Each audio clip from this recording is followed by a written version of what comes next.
예루살렘에 예수 믿는 자들에 대한 극심한 박해가 일어났습니다. 오순절 바가의 다락방에 성령이 충만했잖아요. 은혜를 받았어요. 나가서 복음을 전했더니 사람들이 다 예수 믿고 구원받는 거예요. 베드로는 3,000명, 5,000명이 주님 앞에 돌아오는 그런 기적을 봤어요. 그러니까 앞으로 좋은 일만 많이 있을 것으로 굉장히 기대가 되는 그런 상황이었는데 예기치 않게 핍박과 박해가 몰아치는 거죠. 정말 상상을 못했을 거예요. 당신은 유대교, 예수를 믿는 사람은 기독교죠. 그래서 유대교가 기독교를 말살하려고 지금 총대를 맨 사람이 누구냐? 본문에 나온 사람 바로 사울이었다. 가만히 두지 않겠다. 우리의 기득권이 있는데 전부 다 관심과 집중이 다 기독교로 가니까 시기 질투가 일어나는 거죠. 예. 여러분, 남이 잘 되면 그대로 축복을 해주시고요. 남이 형통하면 그대로 여러분 복을 빌어주시고 축하해 주시기를 바랍니다. 예. 소갈머리가 넓어야 돼요. 소갈머리가. 예. 자꾸만 일이 가지고 그냥 잠을 못 자고 막 그러니. 예. 여러분, 다른 사람을 축복해 주면 잠도 잘 오게 되어 있는 거예요. 이리 뒤치덕 저리 뒤치덕 할 필요가 없어요. 무조건 축복하세요. 그러면 나 자유 얻었네, 너 자유 얻었네, 우리 자유 얻었네. 내 자유를 빼앗아가는 것들을 경계하셔야 돼요. 지금 이 복음의 불길이 요온의 불길처럼 번져나가니까 시기하는 사람들이 일어나기 시작했는데 바로 유대교 신자들, 서기관과 바리새인들이 지금 말도 못해요. 예. 참 이상한 것은 그렇게 소중히 여기던 집과 재산 모든 소유를 버리고 눈 깜짝할 사이에 다 떠나버린 거예요. 예. 이렇게 흩어지는 모습을 본 사울과 이 산헤드린 공회 의원들이 이제 결심을 하게 되죠. 예.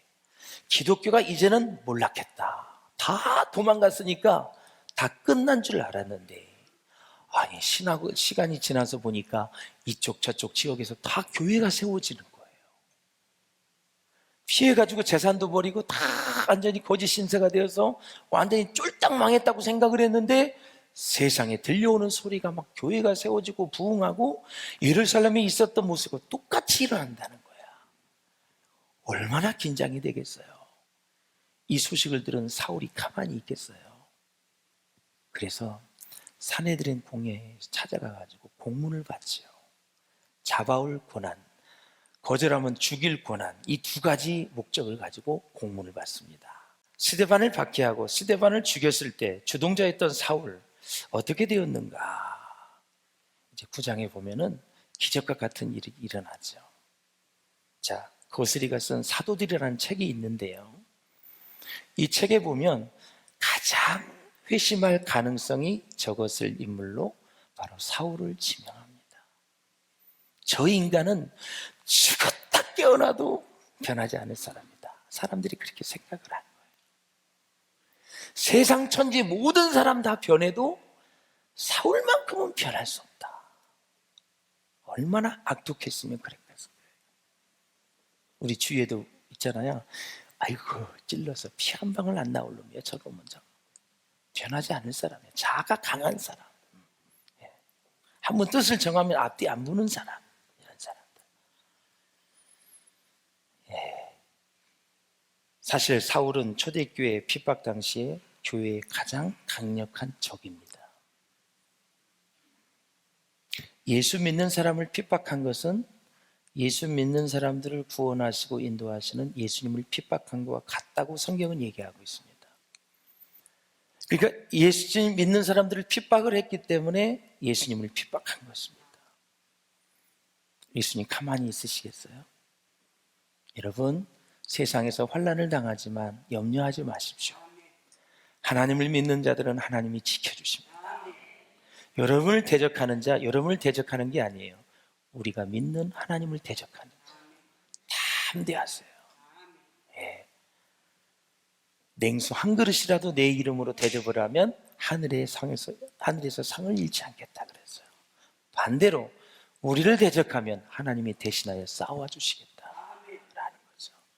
예수 믿는 사람 함부로 건들면 안 되고, 하나님의 교회를 함부로 욕하면 안 되고, 그리고 예수 믿는 주의 종들을 함부로 대하면 안 돼요. 큰일 날 거예요. 아무리 싫어도, 아무리 미워도 주의 종과 교회와 예수 믿는 사람들을 까닭없이 괴롭히지 마세요. 신상이 좋지 않습니다. 결말이 좋지 않습니다. 왜? 그 사람을 섬기는 분이 하나님이시고, 하나님은 그를 보호해 주시겠다고 약속하셨어요. 너희가 세상에서 환난을 당하나 걱정하지 말라고 했어요. 내가 세상 끝날까지 너희와 항상 함께해 주시겠다 그랬어요.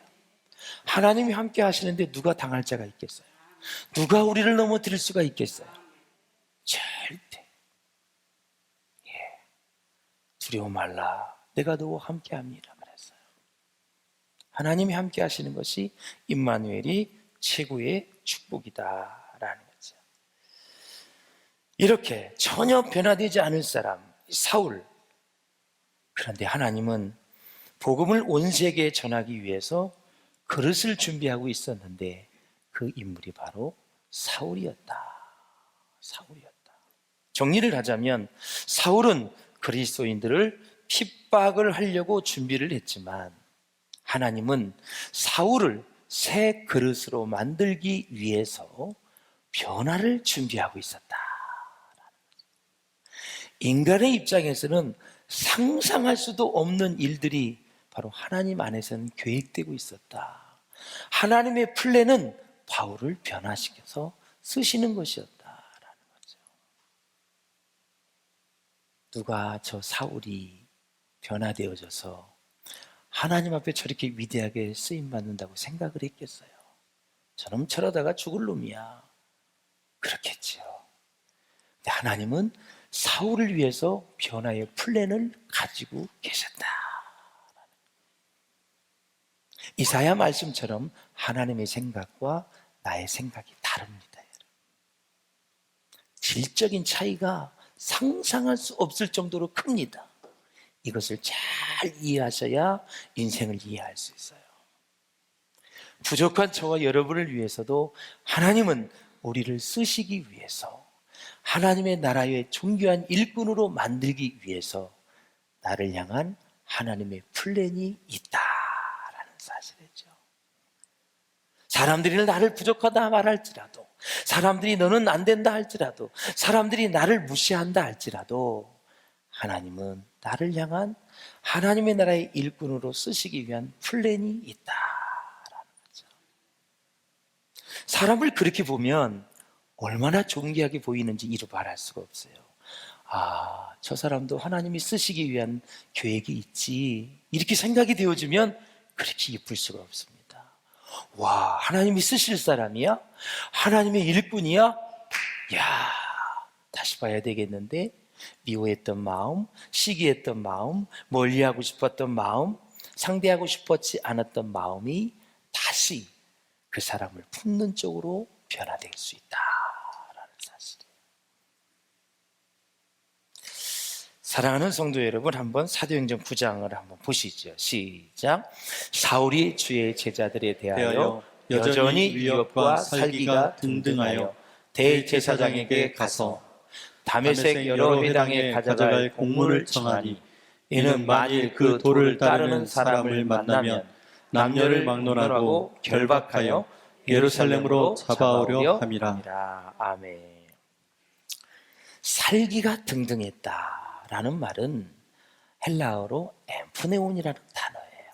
등등하다, 바람을 내뿜다, 사람을 막 위협을 하고 막 살인하고 직전에 있는 그 마음, 이 새끼 내가 죽여버릴까, 가만히 안 놔둘 거야 하면서 살기 어린 마음을 내품는 것, 이것이 등등했다. 아무 생각 없이 예수 믿는 사람을 잡아 옥에 가두고 죽이려는 마음, 그 많은 마음 가지고 있었던 그 상황을 표현한 게 엠프네온, 바로 등등했다라는 거죠. 이전에 지존파가 많은 사람들을 인육을 먹고 죽였어요. 그래서 다 사형을 당했습니다. 그 지존파를 전도한 분이 저하고 가깝게 지냈던 사람분이에요. 마지막 얘기를 해주시더라고요. 복음을 전했는데 처음에는 얼마나 거절을 하든지 이루 말할 수가 없는 거죠. 욕짓거리를 하고 막 진짜 사람 같지 않게 했는데 꾸준하게 영치금을 넣어주고 또 물품을 사주고 그러다 보니까 이 지존파가 그 중에 다 변한 건 아니고 한 사람이 변화가 되는 거죠. 목사님이 가면 인사도 하고 오셨냐고. 그러다 마음을 조금씩 열면서 복음을 받아들여 하나님의 자녀가 되었습니다. 눈물 콧물 쏟으면서.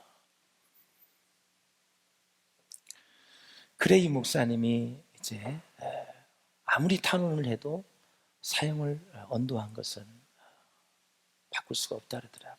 사형 날짜가 다가오는 거예요. 그러니까 얼마나 마음이 초조하겠어요. 초조하겠어요. 바로 내일이 사형 날인데 그 첫날 목사님이 찾아가셨는데, 목사님, 나 같은 죄인도 예수 믿어 구원받게 해주셔서 고마웠습니다. 오늘 여기서 마지막 인사를 해야 될 것 같네요. 목사님이 말씀하신 성경에서 말한 천국이 있다면 거기서 볼 수 있기를 바랍니다. 우편강도가 마지막에 주님 나라에 임하시거든 나를 기억해달라고 얘기했는데, 목사님, 하나님이 나를 기억해 주시겠지요. 너무나 많은 사람을 죽였습니다. 저 같은 사람도 받아주실까요? 우편강도를 바라보고 마지막 그 희망밖에 없습니다. 감사의 인사를 나누고 이 목사님이 가장 힘들었던 것은 무엇이냐면, 목사님, 너무 후회되는 게 한 가지가 있습니다. 왜 나에게 이렇게 늦게 예수를 누가 전해줬을까요? 이 예수를 나에게 빨리 전해주었으면 내가 올바른 삶을 살 수 있었을 것 같습니다. 지나온 세월 너무 후회가 됩니다. 어떻게 해요? 이제 내 이름은 헤어져야 되는데 너무 늦게 예수 믿은 것이 후회가 됩니다. 그래도 마지막에 구원을 받게 돼서 고맙다고 그렇게 마지막 인사를 하고, 그런 다음날 사형에 처해졌습니다. 그 목사님 쓴 책이 저에게 있거든요. 가깝게 지내고 우리 교회도 몇 번 오셨던 분인데, 평생 교도소에서 사역을 했던 분인데, 이렇게 한 영혼이 정말 살기가 등등하여 살인했던 사람도 예수 믿고 하나님의 자녀가 되어져서 말 한마디 한마디가 우리의 심금을 울립니다. 사랑하는 여러분, 우리는 일찍 예수 알았고 그래도 잠잘 자리가 있고 타고 다닐 차가 있고 가족이 있고 정말 이 5,000년 역사의 가장 풍성한 시대에 살고 있잖아요.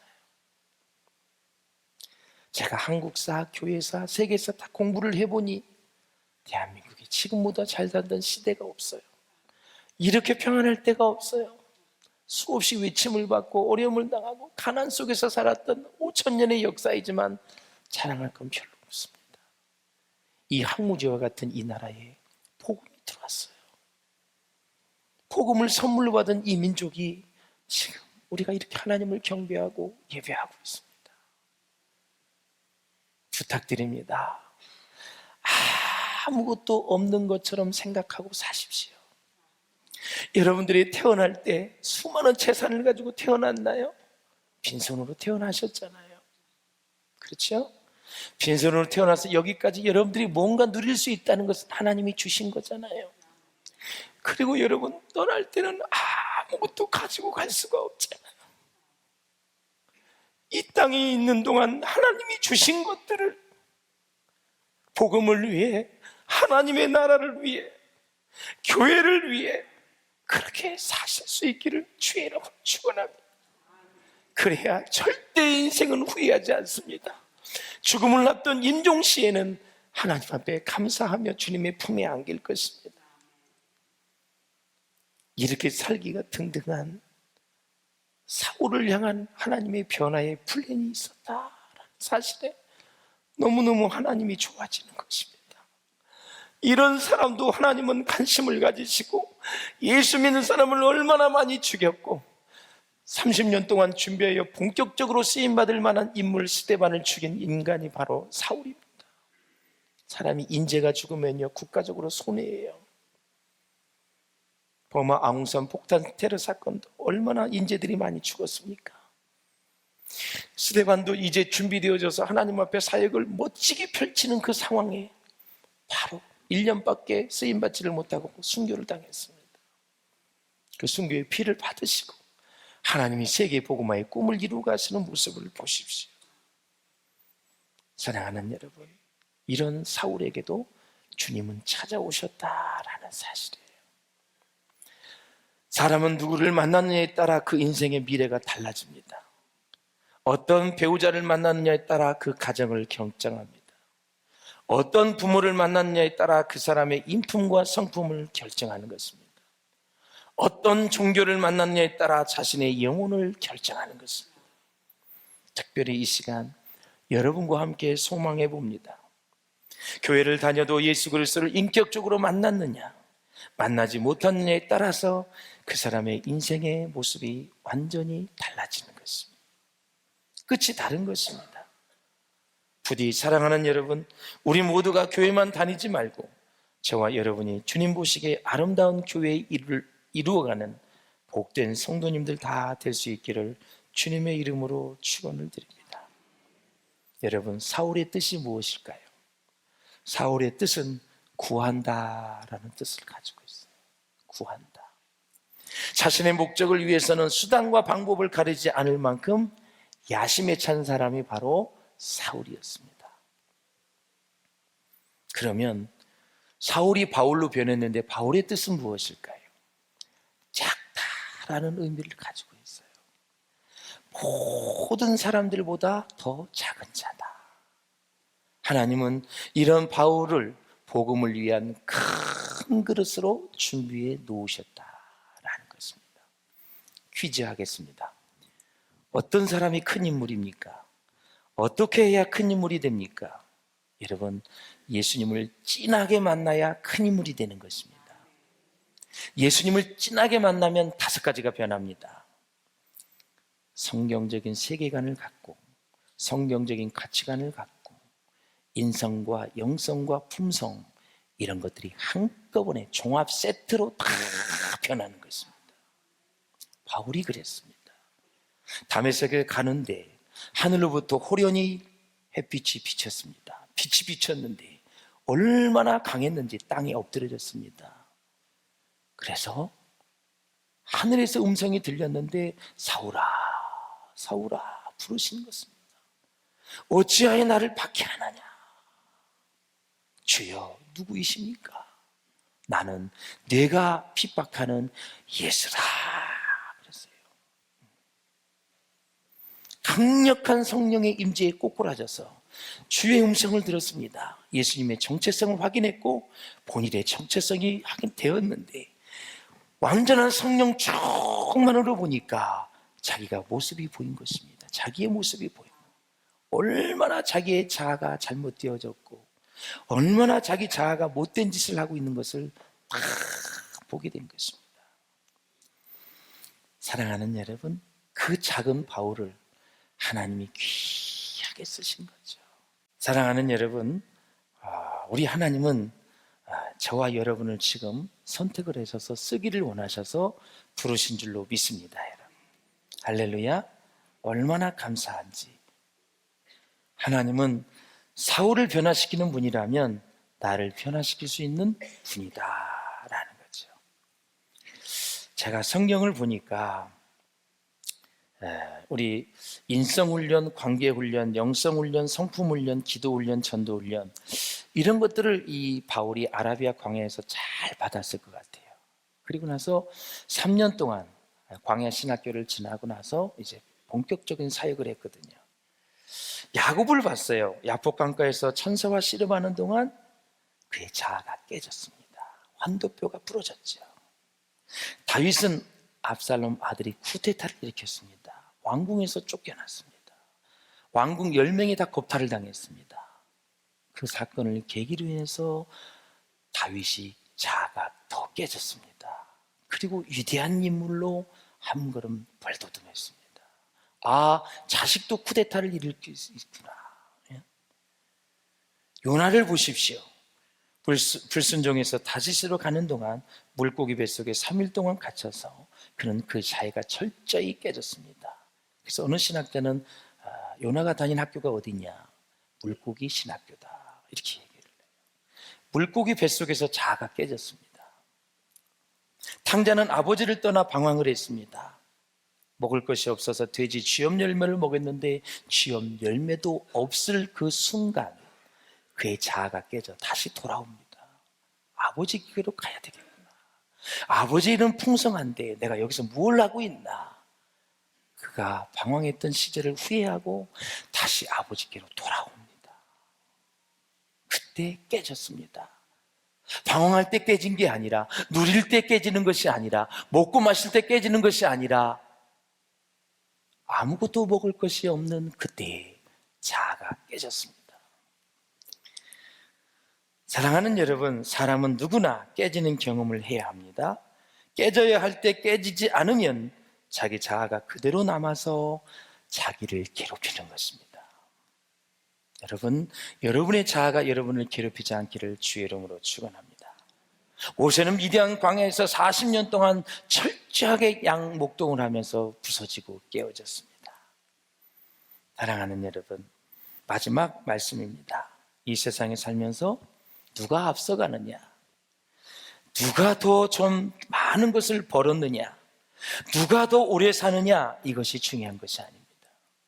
저와 여러분을 하나님이 강권적으로 부르셨습니다. 내 인생 다는 그날까지 하나님께서 나를 변화시켜 주셔서 하나님께서 쓰시기에 편한 사람들이 될 수 있기를 주의 이름으로 축원합니다. 여호와를 경외하라는 그 책에 보면은 그렇게 나와 있어요. 세 가지를 얘기해요. 변화된 다음에 변화를 막 사모하는 거예요. 갈망하는 거예요.